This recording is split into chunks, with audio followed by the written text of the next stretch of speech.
Ladies and gentlemen, welcome back to Marty's Toy Box. For today's video, we are going to be checking out and reviewing the GoodSmileShop IWGP Intercontinental Championship.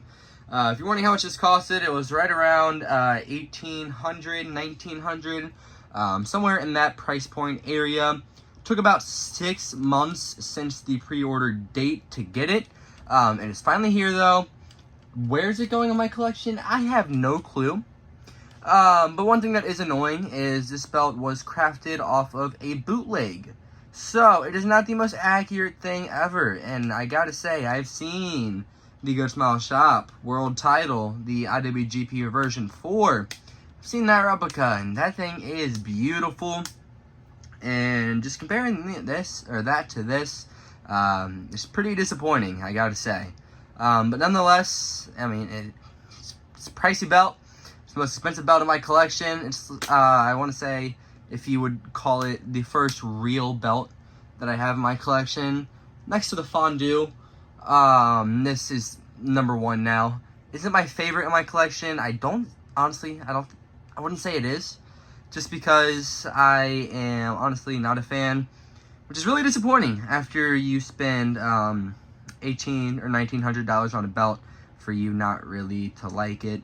But I'm not going to return it because these pre-order periods are very rare to come by.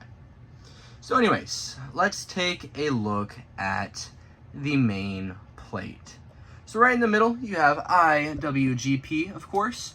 And then you have a bunch of little like islands and stuff in the background of it. You have Intercontinental right there in a gray banner with gems on the side. On the top, you have the King of Sports New Japan Pro Wrestling logo. It's funny, but the part I'm most disappointed about is the logo does not pop out. It's not stacked or anything. Nothing about this belt is stacked, which is sad. Then you have a little point right on top above it. I don't know why that's there, but I mean, it is. So, whatever. You got a bunch of, I mean, these aren't really gems. It's more of like the main plate. It's more of like etching on it, honestly. They don't pop out that much. They hardly pop out whatsoever. And it's gold. They're not gems. They weren't placed there manually. I mean, it was sort of just factored into the main plate design. This thing is a fingerprint magnet. I literally accidentally touched there, and you see the fingerprint there. So I'll wipe that off after the video. And then you have some red gems. Right there, you have some red gems with the logoing around it as well. Moving down the side of the belt, you have more just tooling on the main plate. Overall, the tooling's, it's not bad. You have some green gems, some red gems, you got some silver or clear gems, I guess you could say. Pretty cool, actually. But overall, the main plate, it's, I mean, once again, it was crafted off of a bootleg, which is the most disappointing part about this belt. The side plates, I mean, the side plates are fine. The globes do stack out right there. You see a nice little background here. What's up? You see the collection just surrounding me here. Anyways, you have Champion on the side plates and Intercontinental Champion on the side plates. You have 4 gems on it. You have a little more tooling on the side plates as well, just going around. Then the second side plate is the literal same thing, and so are the other 2 right here. So now if we lay the belt flat, gotta be careful, this thing is heavy and also it is expensive. Anyways, the tooling on the leather is really basic, that you would see in really any belt, just the same tooling around it. Once you go down here, there's some tooling on the snap box. Then you have the side, or you have one of the 2 belt tips. This one has the IWGP logo on it. There is some, I don't know, tooling, I guess you could call that, on the side, or on, I keep calling it a side plate, on the belt tip.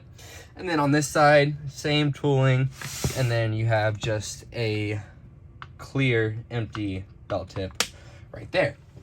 Then on the other side of this belt tip, this is the only one I'm going to show because this, no, it was the other one. Whoops. On this one, there is text on it, number 94 at New Japan Pro Wrestling. This was the 94th one that they crafted. So yeah, I mean, that is the IWGP IC. Here is the curve of the leather. My fingers can hardly go under it. Not much of a curve. And then here is the thickness. Pretty sure it is 4 millimeters. And also, if you move the leather a certain way, the main plate pops out. I know some people like seeing that. Just like that, it pops up right there. Anyways, yeah, that is the IWGP IC from GoodSmileShop.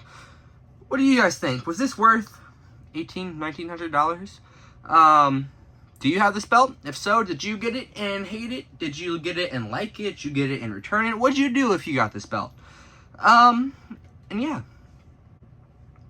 Most expensive belt in my collection, and it's not even my most favorite, but hopefully I get a IWGP V4 here very soon. Plan on buying it off of somebody that I do know in the wrestling belt community. A Classic Shields version of it. Anyways, let me know what you guys think, and I thank you guys for watching, and I'll see you guys next time.